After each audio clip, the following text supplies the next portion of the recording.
بہت حساسیت بڑھ رہی ہے۔ عزاداری ہر ملک میں اپنی ایک ثقافت کے ذریعے سے پہچانی گئی ہے۔ ہر ملک کی ایک ثقافت ہوتی ہے، تہذیب ہوتی ہے، اسی ثقافت اور تہذیب میں اگر عزاداری کو پیش کیا جائے تو اس کا اثرات ہوتے ہیں۔ لیکن ہمارے ملک کی جو ثقافت ہے، ہم چاہیں ایران میں اس کو پیادہ کریں تو اس کا اثر نہیں۔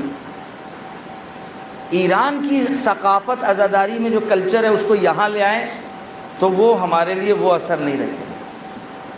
لہذا اس پر توجہ کرنی چاہیے کہ جو لوگ ناسمجھی میں، کوئی ہدف نہیں ہوگا ان کا، ناسمجھی میں جو ایران اور عراق کی ثقافت کو یہاں پر لانے کی کوشش کی جا رہی ہے عزاداری میں، یہ میں سمجھتا ہوں بہت بڑی بھول ہے۔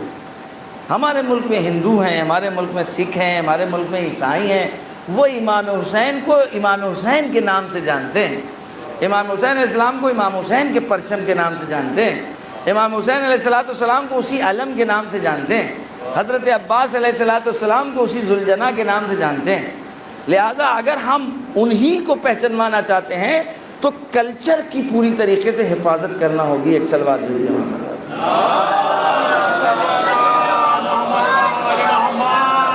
اب یہ آج کل سنا ہے میں نے خود نہیں دیکھا ہے کہ وی آر کوئی چیز چل رہی ہے کہ جس میں اینیمیشن بنایا گیا ہے کربلا کا۔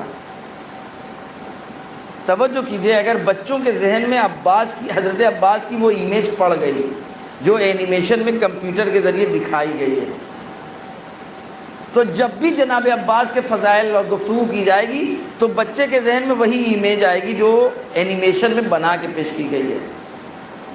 جناب عباس علیہ السلام کی تصویر مختار نامے میں ایرانیوں نے داخل کر دی تھی تو مراجع کرام نے شدت سے مخالفت کی تھی کہ یہ سین یہ جو ہے ہٹ جانا چاہیے کہ جناب عباس کو اگر دکھا دیا گیا تو ہم گویا سیریل کو چلنے نہیں دیں گے، حرام ہونے حرمت کا فتویٰ دیتے ہیں۔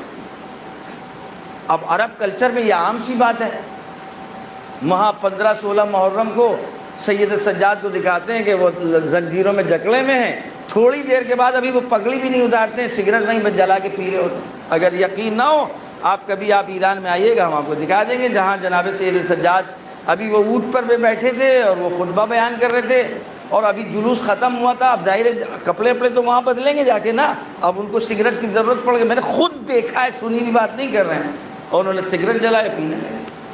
اب آپ یہ بتائیے کہ یہ ہے وہاں کا کلچر۔ وہاں کے اعتبار سے میں عیب نہیں نکال رہا ہوں، یہ اس کلچر نے ایکسیپٹ کیا اس بات کو کہ کربلا کی اس داستان کو، کربلا کے اس واقعات کو اس تصویر کی شکل میں، لیکن ابھی ہم یہاں کا درگاہ اور کازمین میں یہ دکھانے لگے، جوتے لوگ اتار لیں گے، لڑنے مرنے کے لیے تیار ہو جائیں گے۔ سنا ہم نے کبھی امام حسین یہاں بنے تھے، فاطمین اور نجف کے بیچ میں کوئی خیمہ بنا تھا اور کوئی بہت بوڑھے محترم تھے جو امام حسین بن کر کے خیمے میں بیٹھے تھے، ان میں ایک آفت ہو گئی تھی۔ صلوات بھیجیے محمد لہذا یہ تمام چیزیں، اب یہ کہ ہمارا شہر بالکل آزاد ہو گیا ہے، نہ کوئی بڑا رہ گیا ہے، نہ کوئی بزرگ رہ گیا ہے، نہ ہی کوئی علماء بڑے کہ جن سے پوچھا جائے، خبر لی جائے، جس کی جو سمجھ میں آتا ہے بنام عزاداری کر رہا ہے۔ اب یہ کہاں پر ختم ہوگا ہمیں نہیں پتہ، اس کے لیے کوئی نہ کوئی چاہے انجمنیں بیٹھیں، ان کے بزرگان بیٹھیں، چاہے علماء کے پاس آپ لوگ جائیے کہ بھئی یہ سب کچھ جو ہو رہا ہے کہ اس کا کیا ہوگا، اس کا اینڈ کہاں پر ہے۔ ایک آدمی آیا ہمارے شہر میں، اس کو اس شہر کی نزاکت سے پتہ نہیں ہے، ابھی وہ ایکسپورٹ ہوا ہے اور مطلب باہر سے آ رہا ہے، اور آنے کے بعد بغیر نزاکتوں کو سمجھے ہوئے اگر وہ ایران عراق کے کلچر کو یہاں پر لانچ کرنے لگے گا تو کیا ہوگا؟ فلم میں پھر یہ اینیمیشن دکھاتے رہیں، پھر کربلا کی اس حقیقت کو اس کو کیسے بتا پائیں گے؟ کیونکہ تصویر میں تو دم نہیں ہے کہ ہم کربلا والوں کو تصویر کے ذریعے سے پہنچا سکیں۔ لہذا اس پر بہت بہت زیادہ احتیاط کی ضرورت ہے، کیونکہ جب سے سنا ہے کوئی ایسا موقع نہیں اس علاقے میں مل رہا تھا کہ میں جو اس میسیج اور پیغام کو آپ لوگوں تک پہنچا سکوں۔ ایک صلوات بھیجیے محمد